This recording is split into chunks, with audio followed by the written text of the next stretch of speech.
معزز ناظرین السلام علیکم۔ ناظرین، پارسی مذہب کیا ہے؟ پارسی کس خدا کو مانتے ہیں؟ پارسی مذہب کے لوگ مردوں کو دفناتے کیوں نہیں اور گدھ کے آگے کیوں پھینک دیتے ہیں؟ جس مینار پر پارسی لاشیں پھینکتے ہیں اس مینار کو کیا کہا جاتا ہے؟ اور پاکستان اور بھارت میں وہ مینار کہاں کہاں واقع ہیں؟ پاکستان اور بھارت میں کون کون سی اہم ترین شخصیات پارسی مذہب سے تعلق رکھتی ہیں؟ یہی ہماری آج کی ویڈیو کا موضوع ہوگا، اور آج ہم آپ کو پارسی مذہب کے عقائد و نظریات کے حوالے سے انتہائی حیرت انگیز معلومات فراہم کریں گے۔ مگر ویڈیو میں آگے بڑھنے سے پہلے اگر آپ ہمارے چینل پر نئے ہیں تو برائے مہربانی ہمارا چینل سبسکرائب کر لیں۔ یہاں آپ کو بالخصوص اسلامک ہسٹری اور بالعموم دنیا بھر کے منفرد معلومات پر مبنی ویڈیوز ملتی رہیں گی۔ ناظرین، پارسی زرتشت کے پیروکاروں کو کہتے ہیں۔ عربوں نے ایران کو جب فتح کیا تو ان میں سے کچھ مسلمان بن گئے، کچھ نے جزیہ دینا قبول کیا اور باقی 8ویں 10ویں صدی عیسوی میں ترک وطن کر کے ہندوستان آ گئے۔ ان کا دعویٰ ہے کہ ان کے مذہبی رہنما کے پاس اوستا کا وہ قدیم نسخہ موجود ہے جو ان کے پیغمبر زردشت یا زرتشت پر نازل ہوا تھا۔ یہ زرتشت کو مانتے ہیں اور آگ کی پوجا کرتے ہیں۔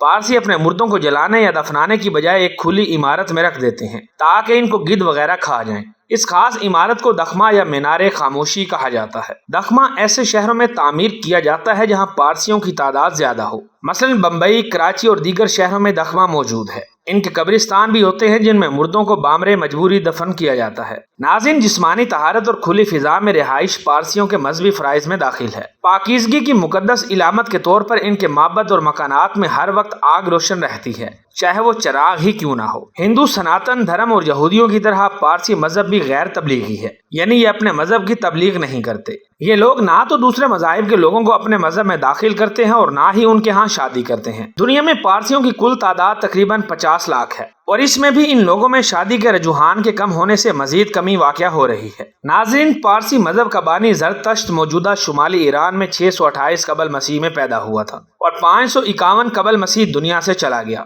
اس کی کتاب کا نام اوستا ہے۔ کسی زمانے میں پارسی مذہب فارسی کا سرکاری مذہب بھی رہا ہے۔ جب 7ویں صدی عیسوی میں مسلمانوں نے ایران فتح کیا تو ایران کی اکثریت نے اسلام قبول کر لیا۔ پارسیوں کی اکثریت تو ایران میں ہی رہی، لیکن کئی پارسی خاندان ہندوستان آ گئے۔ کوئٹہ، بمبئی، مالابار اور کراچی میں کئی پارسی خاندان آ کر آباد ہو گئے۔ ناظرین، پارسیوں کا بنیادی وطن شمالی ایران ہے اور آج بھی تقریباً 25,000 پارسی وہاں آباد ہیں۔ لیکن اس وقت دنیا میں اگر کسی ایک جگہ سب سے زیادہ پارسی لوگ آباد ہیں تو وہ بھارت کا شہر ممبئی ہے۔ ویسے دنیا میں آتش پرستوں یعنی زرتشت کو ماننے والے پارسیوں کی تعداد چند لاکھ ہی رہ گئی ہے۔ مگر پاکستان سے گزشتہ 3 برسوں میں بہت سے پارسی خاندان برطانیہ، امریکہ اور کینیڈا منتقل ہو گئے ہیں۔ ناظرین، ہندوستان کا پہلا فولاد کا کارخانہ جمشید ٹاٹا نے بنایا تھا، اور جمشید ٹاٹا کا تعلق پارسی مذہب سے تھا، یعنی جمشید ٹاٹا پارسی تھے۔ ہندوستان میں جدید اسٹیج ڈرامے اور فلم سازی کے بانی بھی پارسی ہی ہیں۔ آج دنیا میں ایک اندازے کے مطابق 1,40,000 پارسی باقی رہ گئے ہیں، جن میں سے زیادہ تر لوگ بھارت میں آباد ہیں۔ ٹاٹا خاندان بھارت کا مشہور ترین خاندان ہے اور ٹاٹا خاندان سمیت ملک کے اہم ترین صنعت کار پارسی مذہب سے تعلق رکھتے ہیں۔ ناظرین، پاکستان میں سندھ کے تیسرے بڑے شہر سکھر کی سینٹ سویر چرچ والی چاڑی اترتے ہی ایک قدیم عمارت نمودار ہوتی۔ یہ قدیمی عمارت پارسیوں کی عبادت گاہ اور دھرم شالہ ہوا کرتی تھی۔ سکھر میں پارسیوں کا ٹیمپل کئی سالوں سے ویران پڑا ہے۔ عمارت کے ماتھے پر ٹیمپل کی تعمیر کا سال 1923 ہے اور ماما پارسی لکھا ہوا ہے۔ ماما پارسی کے نام سے کراچی میں پارسیوں کے سکول بھی ہوا کرتے تھے۔ حالیہ دنوں میں پارسی پاکستان کے صرف 3 بڑے شہروں کراچی، کوئٹہ اور لاہور میں رہائش پذیر ہیں، اور وہاں ان کے مینار خاموشی بھی موجود ہیں۔ پاکستان کی تاریخ میں پارسی برادری کا اہم کردار رہا ہے۔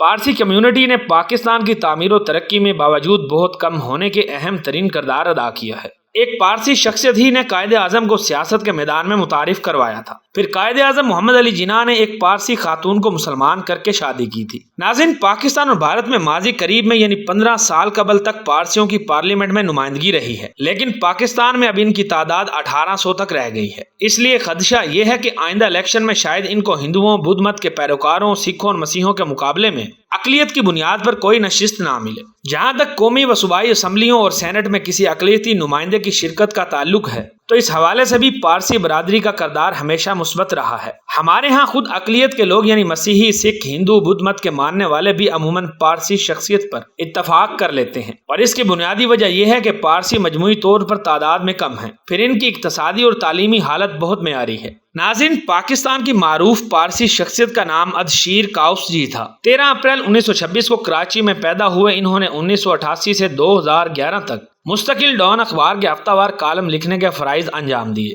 واربائل جی ستری والا پارسی ہائی اسکول اور D J Sindh government college سے تعلیم مکمل کرنے کے بعد وہ اپنے خاندانی کاروبار شپنگ سے منسلک ہو گئے۔ کاؤسجی کے ان کی بیوی نینسی بنشا سے 2 بچے ہیں۔ ان کی بیٹی کراچی میں رہائش پذیر اور خاندانی کاروبار سے منسلک ہیں، جبکہ ان کے بیٹے ایک معمار ہیں اور وہ امریکہ میں مقیم ہیں۔ ایک کالم نگار ہونے کے ساتھ ساتھ ایک بزنس مین اور سماجی کارکن بھی ہیں۔ ناظرین، اسی امید کے ساتھ اجازت دیجیے کہ آپ کو ہماری آج کی ویڈیو بھی بے حد پسند آئی ہوگی۔ ویڈیو اچھی لگی ہو تو اسے اپنے دوستوں کے ساتھ فیس بک، واٹس ایپ اور دیگر سوشل میڈیا پلیٹ فارم پر بھی شیئر کریں۔ ملتے ہیں بہت جلد ایک نئی تاریخی، تحقیقی اور معلوماتی ویڈیو کے ساتھ۔ اللہ رب العزت آپ کا حامی و ناصر ہو۔